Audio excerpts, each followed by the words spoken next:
del Señor. Gloria a ti, Señor Jesús.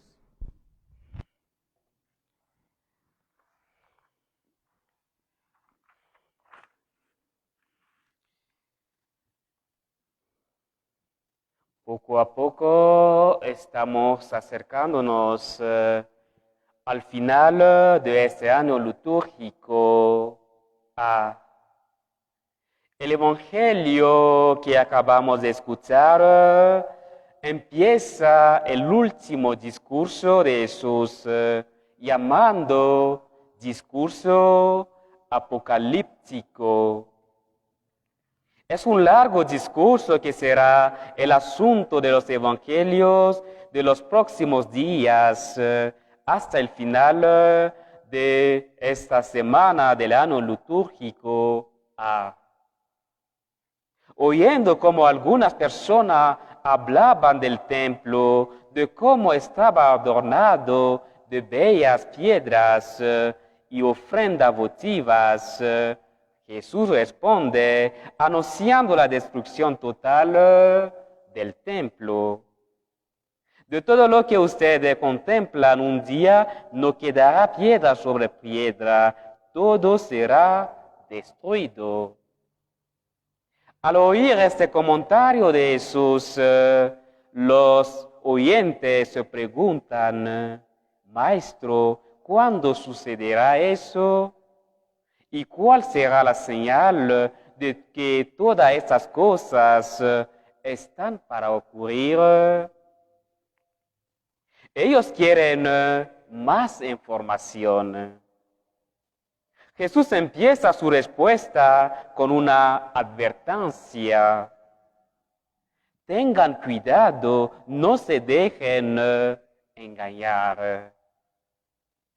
En época de mundazas y de confusión, de crisis, siempre aparecen personas que quieren sacar provecho de la situación, engañando a los demás.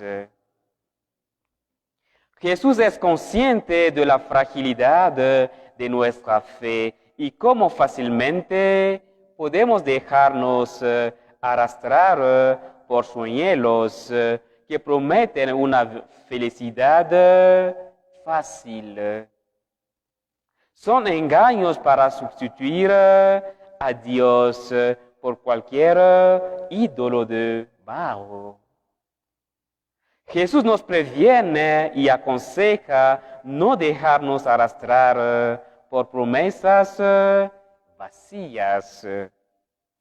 Es la experiencia que todos constatamos. Con frecuencia, el siempre bienestar material, el poder, el dinero o el placer pueden vaciarnos de todo y sentirnos llenos, pero solo de ese vacío. Esto puede durar un tiempo. El engaño tiene mucha fuerza, exige poco. Solo que alejándonos de la fuente podemos caer sin darnos cuenta. Ante la predicación de la destrucción del templo, Jesús aconseja a sus oyentes no tener pánico. El pánico es un miedo extremo que puede paralizarnos y confundirnos. Jesús invita a la confianza.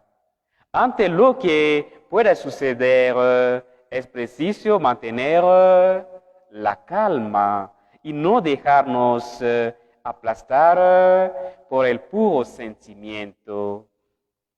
Nos invita a tener en cuenta sus palabras repetidas con frecuencia en el Evangelio. No teman, porque no hemos de tener miedo. Dios es un Padre bueno que no nos va a dejar perdidos entre las desgracias. En la pandemia que estamos sufriendo, Muchas personas han acudido a Dios. Han acudido no para que Él les solucione los problemas, sino solicitando fuerza para saber vivir todo lo que se nos vino encima. Necesitamos siempre su fuerza, pero especialmente en los momentos en que todo parece perder sentido. Confiemos en Él, nunca nos abandonará. En las pruebas se manifiesta la fuerza de la fe. Esta noche estamos celebrando esta misa por eterno descanso de Isabel Rosa Quispe Rojas. Todos sabemos que no es fácil aceptar la muerte de una querida, pero la muerte es el camino para todos nosotros. Nadie escapa a la muerte. Lo más importante es el sentido que nosotros nos damos a la muerte. Para nosotros cristianos, la muerte no es el final de todo, sino un paso de este mundo al mundo de Dios. Es un encuentro. Esta noche estamos celebrando este encuentro de Dios con nuestra hermana difunta.